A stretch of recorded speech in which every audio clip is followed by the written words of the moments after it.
नमस्कार दोस्तों, मैं Lalita Agarwal PSSM blessings audio team Kolkata से बोल रही हूँ।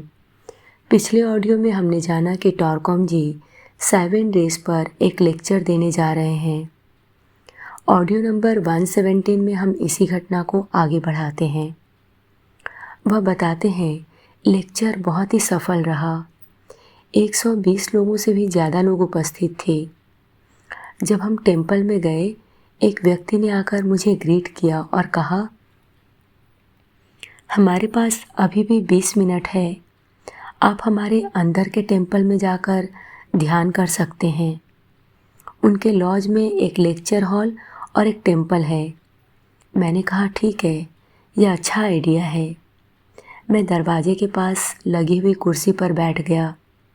मैं मानसिक रूप से अपने लेक्चर की तैयारी कर रहा था। वे अंदर आए और उन्होंने कहा, क्या हम चेयर्स की यह रो ले सकते हैं? इसलिए उन्होंने मेरी चेयर ले ली। मैं थोड़ी देर के लिए दूसरी चेयर पर बैठ गया, लेकिन वे लोग बार बार अंदर आते रहे जब तक कि उन्होंने लॉज की सारी चेयर्स न ले ली, सिर्फ मास्टर की चेयर को छोड़कर। इसलिए मैं वहाँ बैठ गया और जैसे ही मैंने अपनी आंखें बंद की, उन्होंने कहा, हम रेडी हैं। मैंने दर्शकों से कहा कि आप लोगों को हंसी की आवाज़ सुनने के लिए यहाँ रहना चाहिए। लेक्चर बहुत ही सक्सेसफुल रहा। हम 200 किताबें और टेप्स और सेल कर सकते थे अगर हमारे पास होते, लेकिन मुझे पूरा विश्वास है कि वे इन्हें ऑर्डर करेंगे। वे लोग बहुत आभारी थे। उन्होंने कई सारी चीज़ों की एक वेलकम टेबल तैयार की और हर सदस्य मुझसे कुछ खाने का आग्रह कर रहा था। मैं बहुत इंटरेस्टिंग लोगों से मिला और उन्हें इन टीचिंग्स का दोस्त बना लिया। रोजीक्रूशियन ऑर्डर से एक जेंटलमैन आए और उन्होंने मुझसे कहा, आपका अप्रोच बहुत यूनिवर्सल, इंक्लूसिव, सहज और असाधारण रूप से गहरा है। आप कैसे कर लेते हैं यह? मैंने कहा, क्योंकि मैं जानता हूँ कि मैं किस बारे में बात कर रहा हूँ। उसने मेरी आंखों में देखा और कहा, हाँ, मैं समझता हूँ। आप जानते हैं कि आप किस बारे में बात कर रहे हैं। यही वजह है कि मैं आपको समझ पाया। मैंने कहा, हाँ, क्योंकि आप जानते हैं कि मैं क्या कह रहा हूँ। उसने कहा, छोड़िए, मुझे कंफ्यूज मत करिए। मैंने कहा, नहीं, अगर आप नहीं जानते कि मैं किस बारे में बात कर रहा हूँ तो आप मुझे समझ नहीं पाते। उसने वही दोहराया जो मैंने कहा था और जाकर कुछ लोगों को एकत्रित किया और उन्होंने इस मैटर को डिस्कस किया। उसके बाद वह वापस आया और बोला, हमारा निष्कर्ष यह है कि आप सही हैं।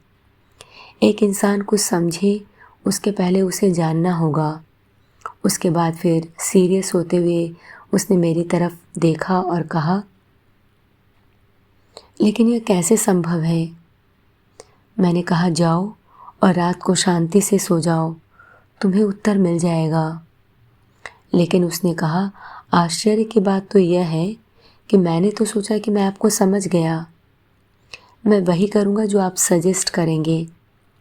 मैंने कहा, लेकिन सावधान रहना। उसने पूछा, किस चीज़ के बारे में? मैंने कहा, सोने के पहले सोचना मत, क्योंकि अगर तुम सोचते हो तो तुम सो नहीं पाओगे, और अगर तुम सोते नहीं हो तो तुम्हें आंसर नहीं मिलेगा। उसने कहा, मैं अपनी तरफ से पूरी कोशिश करूँगा। लेकिन मैं इतनी ज़ोर से हंसा कि आसपास के सभी लोग क्यूरियस हो गए यह जानने के लिए कि चल क्या रहा है। रात के 10:30 बज चुके हैं। मैं अपने घर पर अपने कमरे में हूँ। मैं अपने सभी कोवर्कर्स को मिस कर रहा हूँ। यहाँ पर सब कुछ सुंदर है, लेकिन यूनाइटेड स्टेट्स का एक अलग चार्म है जिसकी वजह से मैं अपने देश को मिस कर रहा हूँ। वेंसडे 10 अक्टूबर, आज मेरी कोई मीटिंग नहीं है, बल्कि आज मैं विजिटर्स से मिलूँगा। आज का दिन फिर बहुत सुंदर है। पर्वतों और पेड़ों पर सूर्य चमक रहा है, पक्षी शुद्ध हवा में चहचहा रहे हैं। उफ़, मेरे फेफड़े अब सांस ले पा रहे हैं। सुबह के 7:15 बजे हैं। जिस कमरे में मैं अभी बैठा हुआ हूँ, उसकी दीवारों पर निकोलस रोरिक की 5 पेंटिंग्स लगी हुई हैं। नॉर्थ और साउथ की दीवारों पर एक बुक शेल्फ है, जिसमें बहुत इंटरेस्टिंग किताबें और मैगज़ीन्स रखी हैं। उसके पास ही एक छोटी सी टेबल है, जिस पर मेरी अपनी चाय बनाने के लिए एक पॉट रखा हुआ है। साथ ही हर्बल टी का बॉक्स, नट्स और रेजिन्स की एक बॉटल, शहद और कुछ डिलीशियस कुकीज़, फलों की एक टोकरी और नेचुरल फ्रूट जूसेस की बॉटल्स भी। आज के लिए इतना ही। अगले ऑडियो में हम इसी घटना को आगे बढ़ाते हैं। तब तक के लिए धन्यवाद दोस्तों। आप सभी का बहुत बहुत आभार। आपका दिन शुभ हो।